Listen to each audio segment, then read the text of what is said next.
what is going on, everybody? Bauer Brown here. Welcome back to the channel, guys, and welcome to the next video in the Blender tutorial series. In the video that I have for you guys today, we're going to be going over some information that I probably should have included in my last video. Whether I was just in too much of a hurry or I was being a little bit absent-minded is what it is. There's just some things that were probably worth knowing, and I did not include in those videos. So we're going to be going over some of that stuff today, right? What I want to go over pertains to some of that subject matter. As far as like PBRs, there's some problem areas that I feel like you guys are eventually going to run into a snag and not know how to get past that. And that concerns PBRs. The other thing I want to go over is something to do with specular maps. This is definitely worth knowing, and it's going to help you out when you work on your meshes inside of Blender using Giant's texture atlases. And the last thing is something called Texel Density. If you've never heard that term before, it's worth knowing. And also, again, and it's really going to help you out when you're working on your meshes, and it's going to keep everything looking really good. All right. So those are the things I want to go over today. One of the other things I want to touch on really quickly is you're going to have to bear with me. I changed monitors this week, and I switched over to a bigger, better monitor. Not that I need to go any bigger because I'm seriously running out of room here. But the software, the screen recorder software that I use is very finicky when it comes to the monitors and monitor placement. And it never did work quite right. I had to make it work. Unfortunately, this application is what I consider, and I tried many of them. I consider this the best, but still being the worst, if that makes any sense. Like a woman, right? It really is. But it was awesome software, but it sucked in so many regards. So, yeah, you take the good with the bad. That's kind of where I was at with it. But now for this company, I'm not going to point fingers, but you know who you are. We are officially getting divorced. That's right. We are, we're breaking up. I found myself some new software, and I'm going to make it work. All right. So that's where I'm at. So if things are looking kind of goofy, things aren't going quite right, or, I run into some kind of roadblock with this new software, just bear with me. I'm working through it. All right. Also, I tried to adjust the zoom level on my screen to get it a little bit bigger because I didn't really want to mess with the resolution too much. I mean, I guess I could. Let me know in the comments if you can't read things, if things are too small and you need me to do something else. I'll take care of it for the next video. Okay. Last thing I want to touch on really quickly, if you guys are finding this information useful, helpful in any way, shape, or form, please do me a favor and subscribe. It's really going to help me out. Like I said, I've mentioned this previously that I'm spending, these days, I'm up to about an hour a day just answering comments and emails. It's a lot. It really is. It's just time out of my schedule just to help you guys out. Really, there's not much in it for me. So, that's the only thing I ask from you guys is if you could just help me out, subscribe, and then we'll all be one big happy family, right? All right, let's get on with this. So the first thing that I want to go over is concerning PBRs, okay? So looking at my screen, you can see that I have this really nice fancy brick, and oh my God, that is big. Sorry, I just I just noticed that the first issue, not issue, but I didn't realize that down here in the corner that was going to be so big. It is what it is. All right, so you can see that I have this brickwork here. It's a cube. It's brick, and it's nice. All right, but I put this together really quickly out of PBR textures. Okay.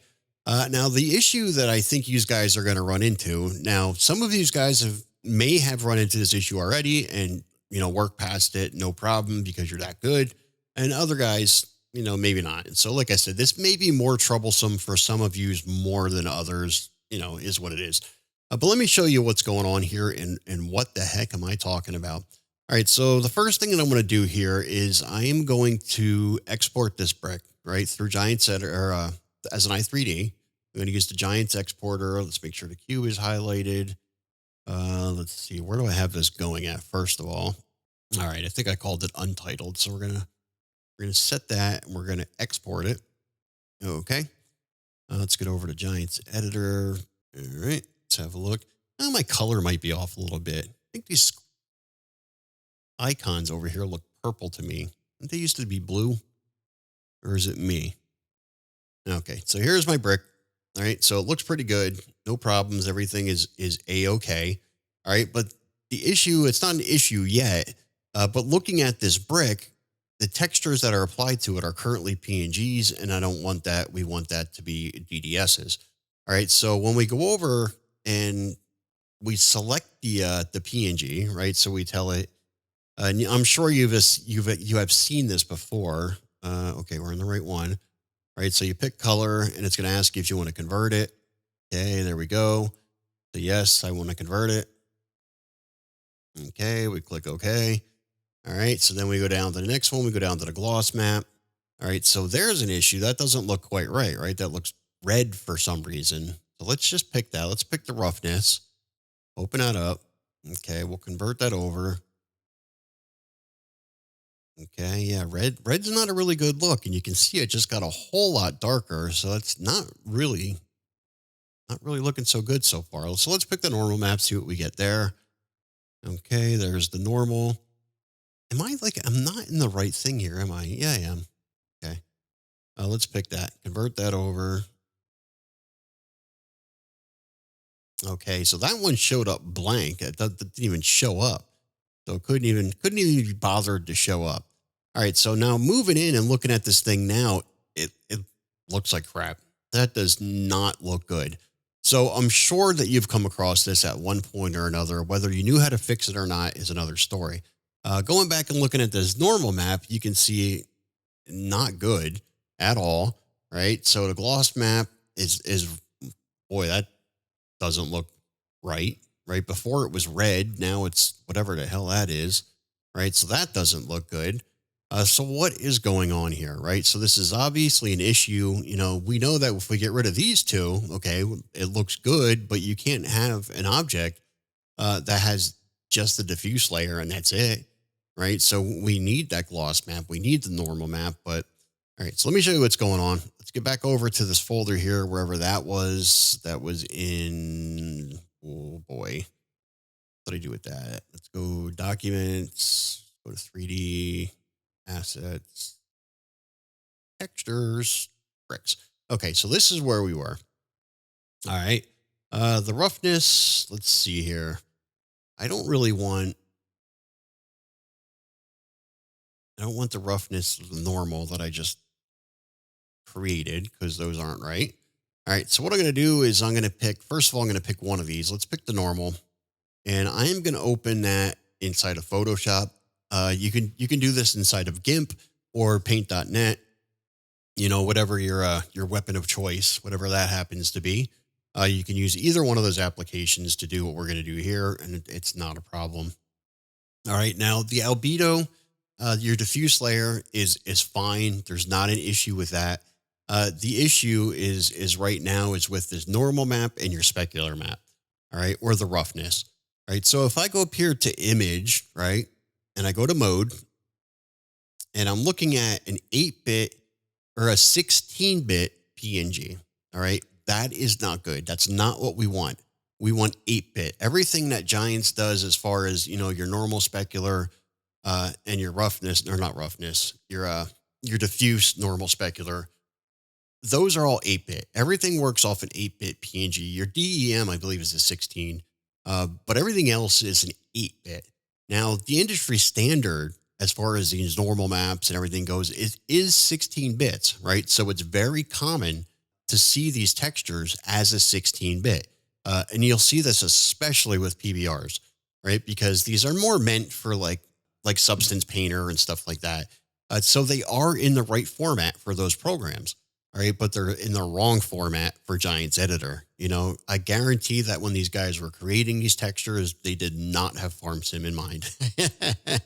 But they do need to be an 8-bit. That's why things look crappy, because you can only, it's dropping literally half of that information. Probably more than half. That's, the way hexadecimal works. But anyhow, what you need to do is just resave this. Resave it as an 8-bit and you're good to go. So you can see what I just did in Photoshop was go to mode, switch that over to 8-bit, and then you just want to resave this, right? So I go down to save a copy. All right. I'm not sure if this is the right place or not, but you'll pick that normal and save it as a PNG. Probably overwriting stuff because I was goofing with this earlier. So Probably not even in the right folder. All right. And you would do the same thing with your specular map, right? It's worth checking all of these, not your specular, your roughness. All right. So if you're working with a height map, you're working with roughness, I believe paint.net, it doesn't really give you an option up here in the toolbar per se. What you're just going to do is save it. Just tell it you want to save, like save as a PNG, and there'll be a final box that pops up. And there it will give you the option of whether you want it to be an 8-bit, 32, what have you. So it'll give you the option there. Uh, Long story short, though, one way or another, you need to convert that back over to an 8-bit. That is where your issue's at. You'll find instantly that when things are switched over to an 8-bit, you're not going to have any more problems. Things aren't going to look all grainy. You're not going to look red or blue or whatever color it happens to throw at you. All right. That is the issue that you guys are bound to run into with these PBRs. Okay. So keep that in mind. Definitely check your images before you use these things inside of FarmSim, because it's going to be a problem, or inside of Giants Editor. All right. So that's that. That's concerning PBRs and the problems you can have. All right. So let's get rid of, actually, let me just create I'm going to create a new cube here. All right. And this new cube, I'm going to give it another material. All right. And this material, again, this time we're going to use a texture atlas. I'm going to go back inside of FarmSim or the base game folder, and I'm going to pick an atlas out of here. Okay.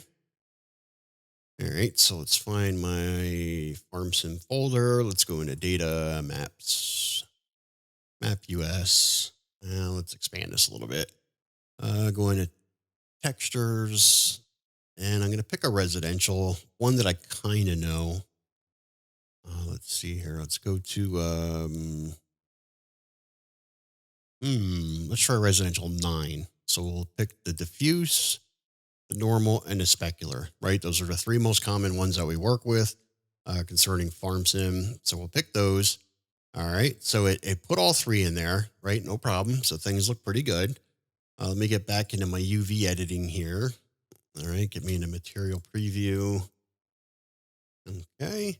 And here you can see my atlas here on this side. All right. Now, concerning this, right? The way that this goes, looking at this cube here, let's say if I take this face here, okay? So let me get in a face select, and we're going to select this here. I'm just going to scale this down a little bit. Or actually a lot. Actually, let me move this down this way. Maybe a little too big for what I want to do here. Okay, so I want to give this a nice gray color. I can see in my atlas here that, I have this nice gray color that I want to use, whatever I happen to want to do with that. I want to use that gray color. I don't know, maybe I just have something I want colored gray. All right, well, the only issue with this is with Giants texture atlases, okay? Your bigger squares up here. Now this is 1024 by 4096. All right. So when you're trying to work out your scale, or how big a texture you're working with, this would actually just be a 1024 by 1024. Or let me see if I can find a little thing here to help me out. All right. So this here's 1024 by 1024. And then the second one, 1024 by 1024.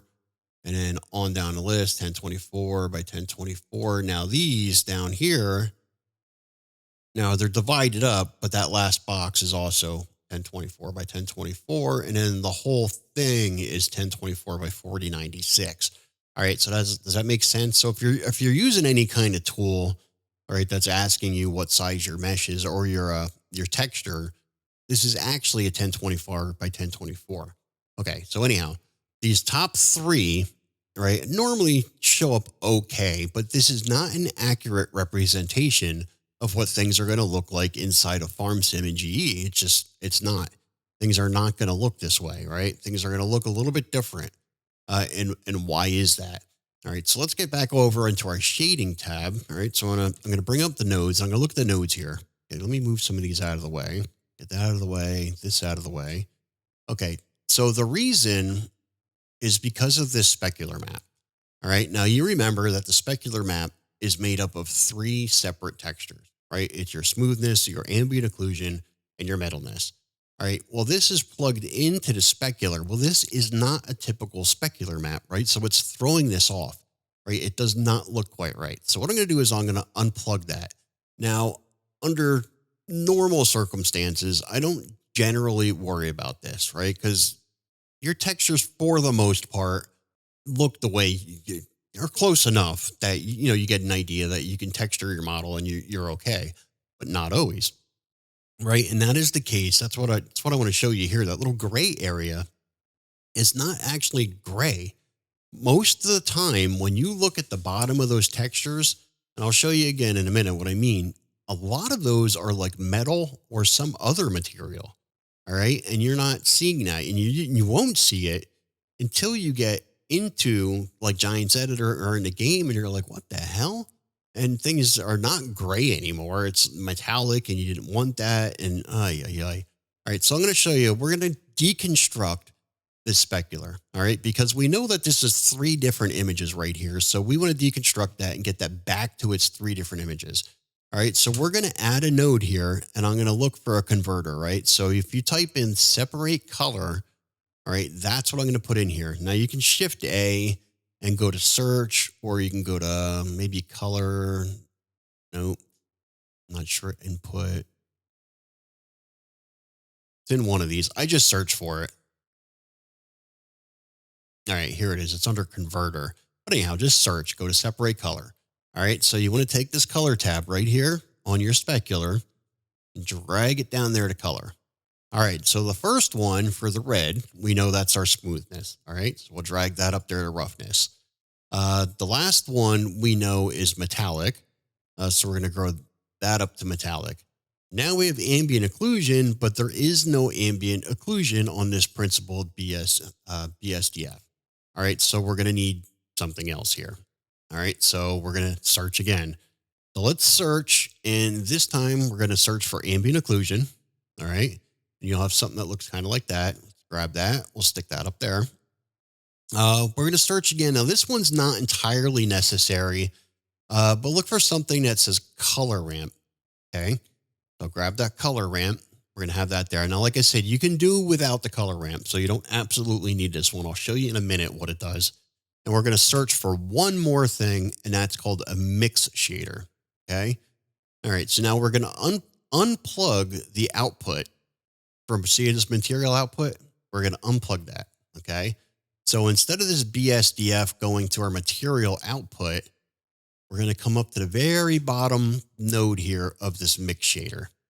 All right. So now let's go back to our separate color here. This green we know is the ambient occlusion. So we're going to drag that up to the color on ambient occlusion.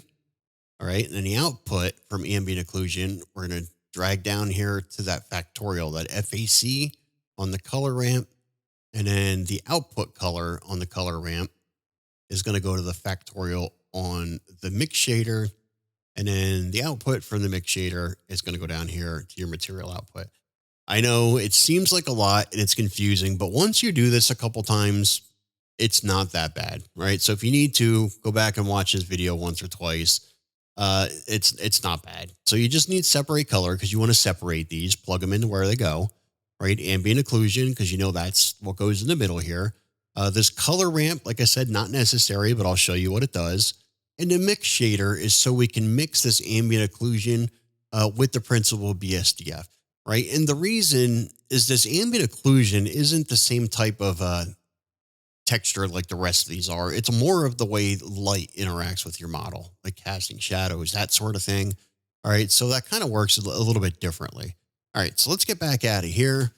You'll know if things are not right, when you're looking at this and things just look horrible.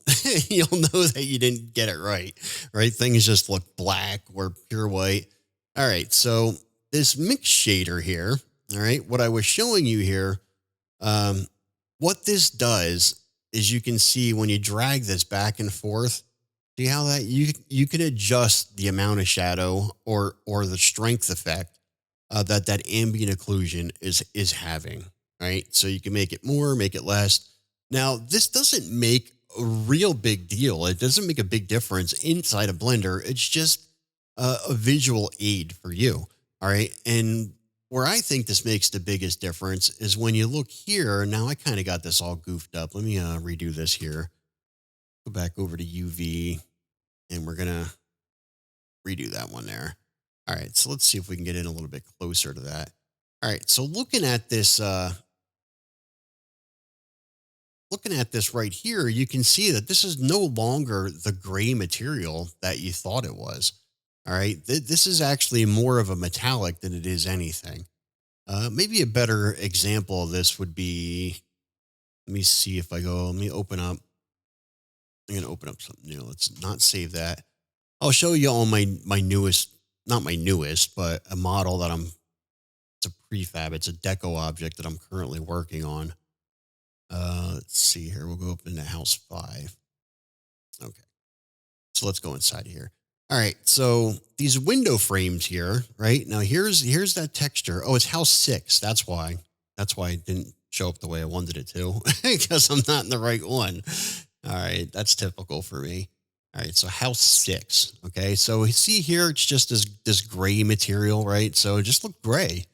All right. So if I wanted these window frames to be, let's say, gray, you would pick this, but that's not it at all, right? So when you zoom into this window, okay, you can see what you have here is actually like more of a galvanized, right? It looks more like galvanized metal. It's a metallic look. And when I go into my shading, I had to set up my shading the same way, right? So I have the ambient occlusion, color ramp, the mix shader, and separate color, right? So that's how I had to get this look to be able to maybe basically just to preview your materials the way they're meant to look, right? So metallic actually looks metallic, and things aren't just, looking gray, like, ooh, nice gray color. I want to use that. Next thing you know, you have something metallic in your map that you didn't want metallic. All right. But this is nice to know, all right? So this is nice to be able to preview it the way it's going to look in game. Right. And then I was able to adjust shadows, and you can see on my roof, my tiles are looking pretty good. They got a nice shadow to them, which I didn't have before. So it just helps when you're working on your model. All right. So like I said, if you need to go back and watch the video once or twice to know which nodes you need to add and how you need to separate your colors to be able to preview them more accurately inside a Blender. It's really going to help you guys out when you're working on your models. All right. Last thing I want to go over is something called Texel Density. All right. Now, I am not going to do this. Is not going to be a full tutorial on Texel Density, just because there's tons of tutorials out there where the guys do a much better job than I ever will explaining what it is. All right. So Texel Density is basically, you think about it like pixels, like for an image, right? So you have an image that has a pixel count. It's a unit of measurement. It's pixels per centimeter or pixels per meter, right? So I think Texel stands for texture vessel, right? So it's not exactly like resolution, like pixels on an image. It's more like a container that contains those pixels, right? I know I'm not doing this any justice by explaining it the way that I am, but trust me, right? So when you have, let's say, like you're looking at your texture here, right? So I want to work on the top of this house here. I'm gonna grab these. All right, zoom in a little bit. All right, so this is all stuff I want to UV unwrap. Okay, now when I'm over here on my UV side, right, and when I'm scaling this in and out, things are getting bigger, smaller. Okay, that is messing with your texel density, right? So like I said, it's basically like a resolution. Now, ideally, you want everything to be the same, right? So you don't want to do the top of this house and have them, looking like this, where they're all, really spread apart and the bottom one's closer together. It's not going to look good. All right. And this is just a tip to how to use it on your models for farm sim. It does much more than that. It keeps everything to have a cohesive look. right? So some textures don't look blown out while other ones look, really nice and crisp. And then other ones yet are somewhere in between. And you have all these different objects in your model that just have all these different texture densities and they don't look good, right? So you want everything to be uniform straight across the board. All right. I know I'm not doing the best job explaining this, so please just go over to YouTube, look up Texel Density, and that's going to explain everything to you. All right. So what I do want to get across to you guys is there's a tool that I use. Okay. And this one, and I'll try to include this link in my description. I know I suck at it and I never put links in there. I always remember when the video's already up. But anyhow, we're going to go to this.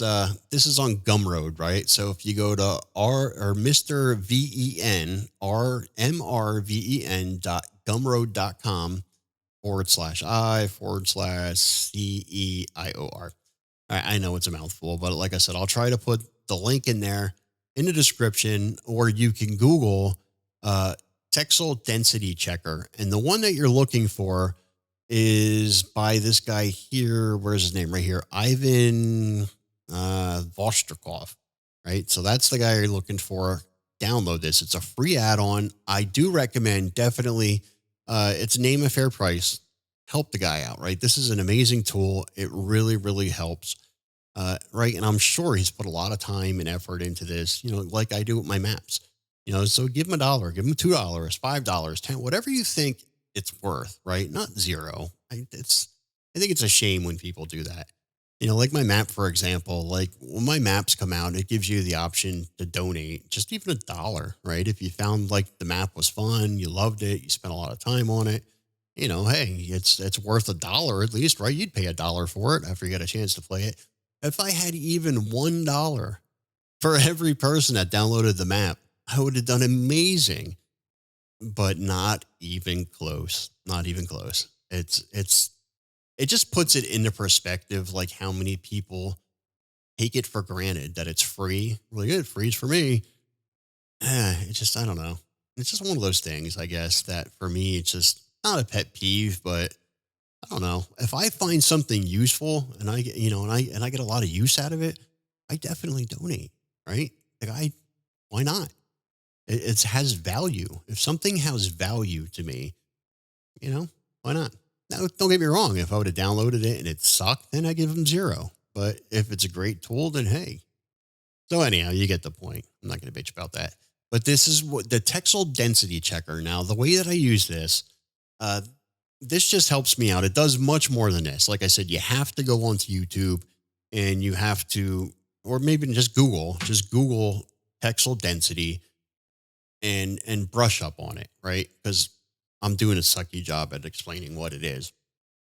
But the way I try to use it in my models, as far as farm sim goes, and there's a lot of uses for it.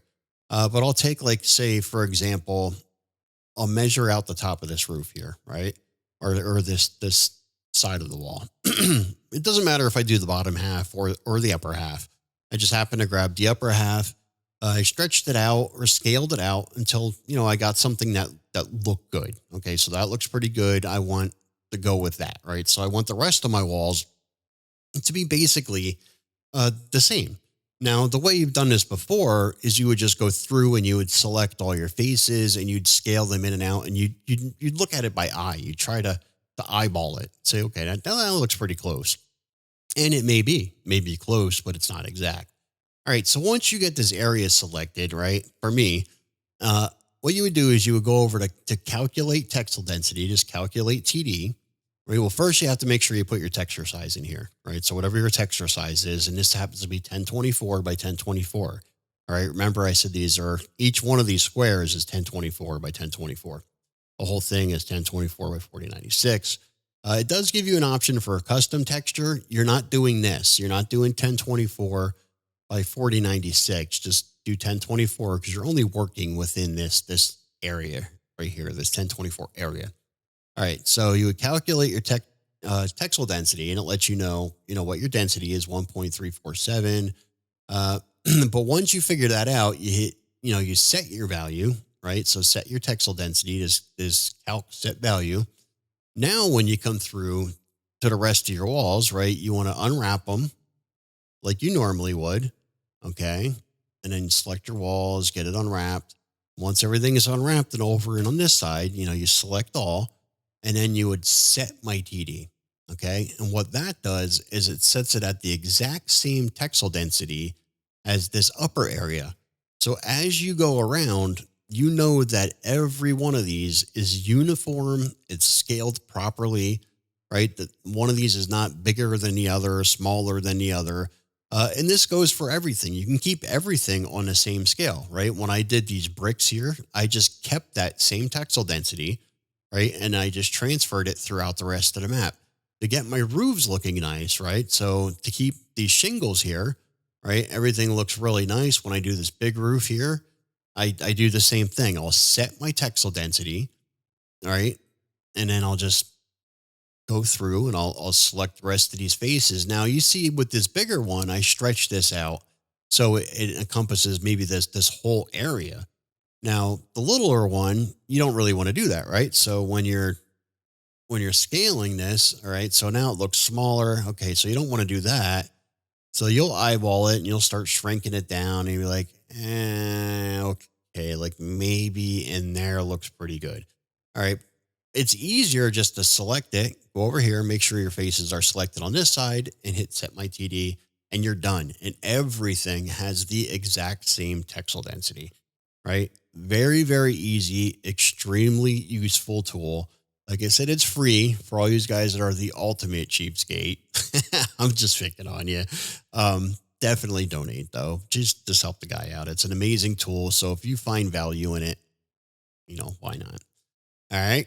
So the texel density checker, definitely worth having, right? And like I said, you want to make sure that your texel density is pretty uniform throughout your model. You don't want some areas that it's has a real tight density and other ones just look a little bit more blown out.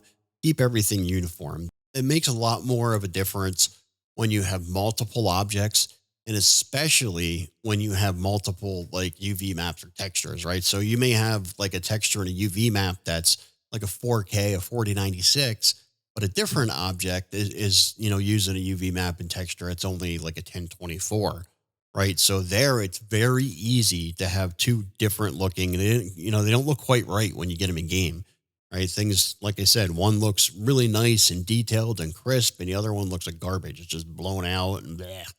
But, at least if you keep your texel density the same throughout, it's going to look uniform. It's going to look, everything's going to look nice, right? So this is just the way to keep you on track as far as that goes.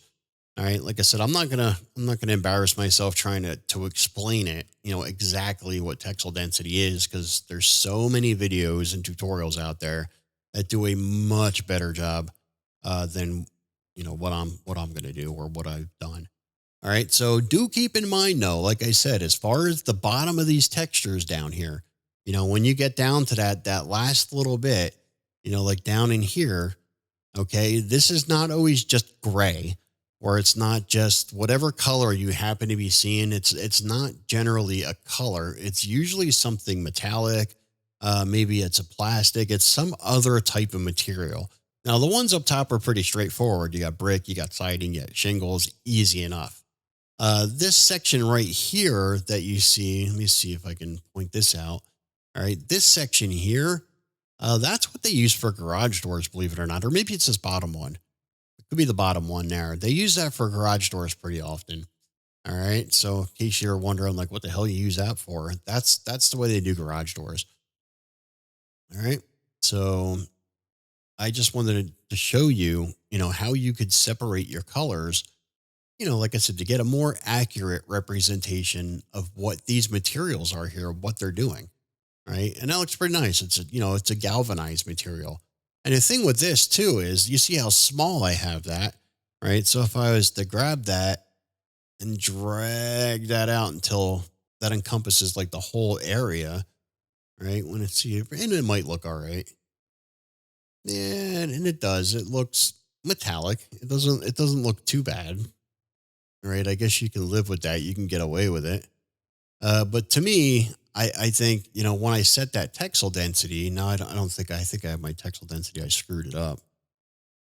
All right. But when I set that, I think that may look a little bit blown out because I messed it up. But overall, I think the texture to me, this looks more galvanized. Right. So when I look at it, it looks good because I think I have the texel density set closer to where it was meant to be.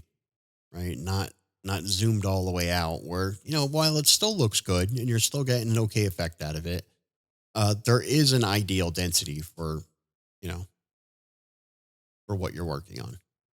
And generally, if you keep that density the same throughout your model, everything is going to look pretty good. Okay. So I'm not sure how many of you guys knew that these colors down here are not necessarily colors. They're definitely something else entirely. And you'll have some pleasant surprises as you go, be like, oh, I didn't know that's what that was. So if you're looking for something metallic, you're like, how the hell am I going to do metallic? Like you have everything else in your textures, but you don't have any like metal. Like, how do you do metal and stuff like that? Well, they do have metal. And that's generally what these are down here. Right. So the only way for you to be able to figure that out and, get your colors separated and stuff like that is what I showed you through the shading tab. This is the only way that you're going to be able to see those colors. All right. Now there is a way to save this node setup, right? That you can actually just either just drag it in there or apply it. And you don't have to go through this every single time. Unfortunately for you guys, I don't know.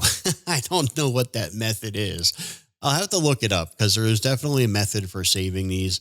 I just never really had a use, to save my nodes before.